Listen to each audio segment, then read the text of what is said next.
अगर पानी टूटी से आता है तो उनको टूटी में एक ही दिन केमिकल डालना है, केमिकल आज डाला है, हफ्ते बाद पैरालिसिस बीमारी, आपको फोड़े फुंसी और ये सब होना चालू हो जाएगा। आपको अगर ध्यान हो पुराने समय में कुछ लोगों को पोलियो के बारे में और स्मॉल पॉक्स के बारे में गलत जानकारियां दी गई हैं, और ये पुराना पैटर्न है। इसके लिए आप जॉर्ज ऑरवेल की किताब है 1984, उसको पढ़ लीजिए, तो जानकारियां किस तरह से मैनिपुलेट की जाती हैं वो पता चल जाएगा। सत्ताएं कैसे काम करती हैं उसी की किताब एनिमल फार्म है, उसको पढ़ लीजिए। तो मैंने एनिमल फार्म, हाँ, बुक का नाम है। बुक किताब 100-150 पेज की किताब है, बड़ी छोटी सी शानदार किताब है। उसमें जानवरों का बाड़ा है, जंगल है, वहां उनके माध्यम से, जानवरों के माध्यम से समझाने की कोशिश की गई है कि किस तरह से आपके ऊपर राज किया जाता है। उसमें कम्युनिस्ट और मतलब लेफ्टिस्ट और राइटिस्ट विचारधारा के दोनों जानवर क्या कैसे कैसे काम करते हैं, क्योंकि आपको पता नहीं है, आपको लगता है कि लेफ्ट और राइट अलग अलग है, आपको कम्युनिस्ट और ये भाजपा वाले अलग अलग दिखाई देते हैं, लेकिन गेम क्या है इनका, कम्युनिस्ट ये तय करता है कि ब्लेम किसको करना है, उसका काम है ब्लेम बताना कि इसको ब्लेम करो, सरकार को या फलाने को ढिमकाने को, इसको ब्लेम करो। और जो राइटिस्ट है, जो राइट विंग वाला आदमी है, वो बताता है कि डरना किससे है, मतलब वो आपको वो डर के माहौल में और वो ब्लेम के माहौल में, तो ये पूरा गेम प्लान दोनों मिलकर करते हैं। तो आपके लिए अलग होंगे लेकिन सत्ताधारी वो एक ही है बेसिकली। और वो आपने देख भी लिया होगा, वही आदमी बीजेपी में होता है, वही आदमी कांग्रेस में होता है। जब कांग्रेस में होता है कांग्रेस की भाषा बोल रहा है, हम ये विचारों की लड़ाई है, ये फलाने की लड़ाई है, ये धमकाने की लड़ाई है, और जब उधर जाते हैं तो ये भारतीयता की लड़ाई है, संस्कृति की लड़ाई है, ये फलाने की लड़ाई है, और पूरा प्लान के साथ चलता है। तो जो मैं बता रहा था कि स्मॉल पॉक्स और वो मैंने पोलियो की बताई। अब आपको पता नहीं है पोलियो के बारे में, आपको गलत जानकारियां दी गई। कैसे दी गई जानकारियां? आपको पोलियो कब हुए, आपने अगर गौर किया हो और नोटिस किया हो तो मैं आपको एग्जांपल बता दूं। डीडीटी का जब, हाँ, गांव में डीडीटी का छिड़काव किया गया। जब डीडीटी का छिड़काव हो रहा है उस वक्त जो महिलाएं प्रेग्नेंट हैं उनके ऊपर जब उस केमिकल का असर होता है तो अखबारों में छपना पोलियो चालू हुआ, और पोलियो की एक एक खबर को बड़ा हाईलाइट, जैसे अब कोरोना की खबरों को इस तरह हाईलाइट किया गया वैसे किया गया, और ऐसा प्रचारित किया गया कि पोलियो एक बहुत बड़ी बीमारी है। उधर से बोला कि वैक्सीन बन गई है, जैसे कोरोना की वैक्सीन बनी, और फिर डीडीटी का छिड़काव बंद कर दिया। तो केसेस का जिक्र करना बंद कर दो, आप अखबार में जिक्र करना बंद कर दो, आपको लगे वो हो ही नहीं रहा है। बिल्कुल सिंपल सा फंडा है। तो आप तक जानकारी सारी की सारे देश में, हरियाणा में जानकारी पंजाब की आ रही है, पंजाब में जानकारी हरियाणा की आ रही है, सारी फर्जी आ रही है, वो मैनिपुलेट करने के लिए आ रही है। तो इसी तरह से बस पोलियो को इंट्रोड्यूस किया गया, इसी तरह पोलियो की वैक्सीन को इंट्रोड्यूस किया गया। अगर रिसर्च करोगे, डॉक्टर कमलप्रीत सिंह की किताब है द वैक्सीन क्राइम रिपोर्ट, उसमें आपको पता चलेगा कि पोलियो की वैक्सीन से ज्यादा नुकसान हुआ, जबकि पोलियो से उतना नुकसान नहीं हुआ। इसी तरह जैसे कोरोना की वैक्सीन ने अपना काम बढ़िया किया, कोरोना इतना काम नहीं कर पाया, इतना नहीं किया। मतलब ये गेम प्लान आपको समझना पड़ेगा।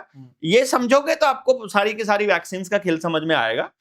इसी तरह से ये तो था मैंने बताया। अब आगे स्मॉल पॉक्स की बारी। पूरे गांव के अंदर सब कुछ सही है, कोई बीमार नहीं चल रहा है, कोई कुछ नहीं चल रहा है। अचानक से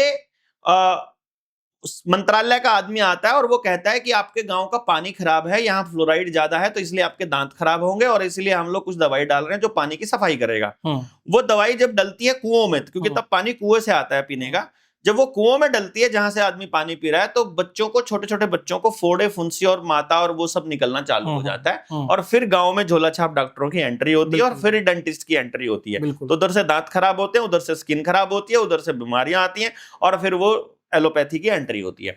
तो it was all game plan. आपको समझ में आए, आज आए कल आए, मुझे दवाई बनाने वाली कंपनी इनकी है। अगर आप दवाई बनाना चाहते हो उसके लिए आपको सर्टिफिकेट चाहिए, वो आपको मिलेगा नहीं। अगर आपने बना दी तो आप इलीगल हो, आपको जेल हो जाएगी।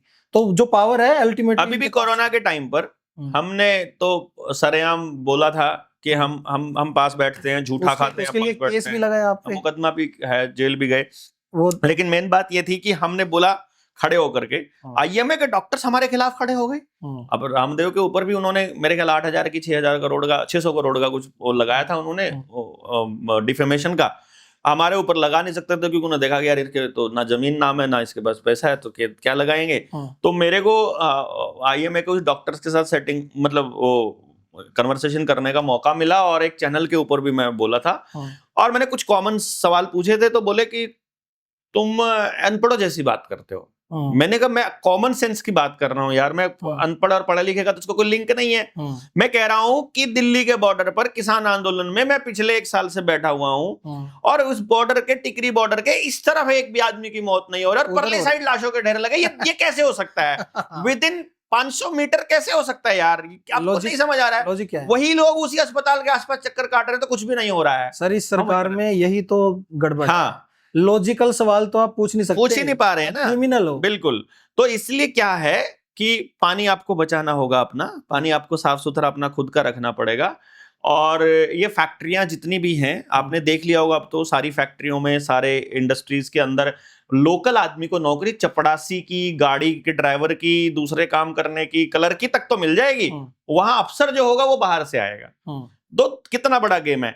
वहां का लोकल आदमी है, उसको जानकारी ना हो जाए इसलिए उसको ऐसे पद पर रखा जाता है कि वो मेन काम में इंटरफियर ही ना कर पाए या जांच ही ना कर पाए, देख ही ना पाए कि सत्यानाश कैसे किया जा रहा है। और जो देख पा रहा है वो इतनी दूर से बुलाया गया है कि वो यहां अगर बोलेगा तो अकेला पड़ जाएगा, उसको कभी भी रगड़ देंगे, उसको बदल देंगे। तो दोनों तरफ से पूरे समाज को तोड़ा जा रहा है। माइग्रेशन को कम से कम कीजिए, अपनी जड़ों को छोड़कर मत जाइए, गांव छोड़कर शहरों में शिफ्ट होना कम कीजिए।